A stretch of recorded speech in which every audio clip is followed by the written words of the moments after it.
Alamin ang latest weather update ngayon dito sa Sir Aris Official Weather News Today. Kuyan nga ay itong shear line nakakaapekto sa may extreme northern Luzon. Kaya ito yung nagdadala ng maulap na papawirin at mga kalat-kalat na pag-ulan, pagkidlat, pagkulog sa may Batanes area. Samantalang itong easterlies o yung mainit na hangin galing karagatang Pasipiko nakakaapekto sa may silangang bahagi ng Luzon at nagdadala nga rin ito ng maulap na papawirin at mga kalat-kalat na pag-ulan, pagkidlat, pagkulog sa may bahagi ng Cagayan, Isabela, Aurora at Quezon. Kaya yung mga nabanggit na lugar, pinag-iingat nga natin sa mga banta ng pagbaha o pagguho ng lupa lalo na kapag nagkakaroon tayo ng katamtaman hanggang sa malalakas na pag-ulan o kaya yung mga inuulan ng mga nakaraang araw pa. Para naman sa lagay ng panahon sa Metro Manila at nalalabing bahagi ng ating bansa, asahan natin yung partly cloudy to cloudy skies condition na may mga pulupulong pag-ulan, pagkidlat, pagkulog. Yung ating mga kasamahan sa Regional Services Division ay maglalabas sa mga thunderstorm advisory, rainfall advisory o hindi kaya heavy rainfall warning kung kinakailangan.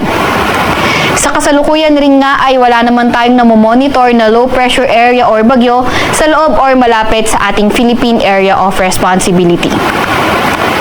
Para naman sa lagay na ating panahon bukas, asahan naman natin na posible itong easterlies magdala ng maulap na papawirin at mga kalat-kalat na pag-ulan, pagkidlat, pagkulog sa may Batanes, Cagayan, Isabela, pati na rin sa may Aurora. Para naman sa Metro Manila at nalalabing bahagi ng Luzon, partly cloudy to cloudy skies at may mga tsansa na mga localized thunderstorms.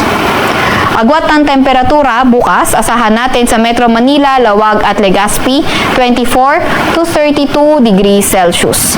17 to 24 degrees Celsius sa may Baguio at 24 to 30 degrees Celsius sa may Tuguegarao. 22 to 30 degrees Celsius naman sa may Tagaytay. Agwat naman ng temperatura bukas sa may Puerto Princesa ay 25 to 32 degrees Celsius at 26 to 33 degrees Celsius sa may Kalayaan Islands. Para naman sa lagay ng panahon bukas, Visayas at Mindanao, inaasahan natin patuloy pa nga rin yung fair weather conditions kung saan may mga tsansa nga lang tayo ng mga localized thunderstorms.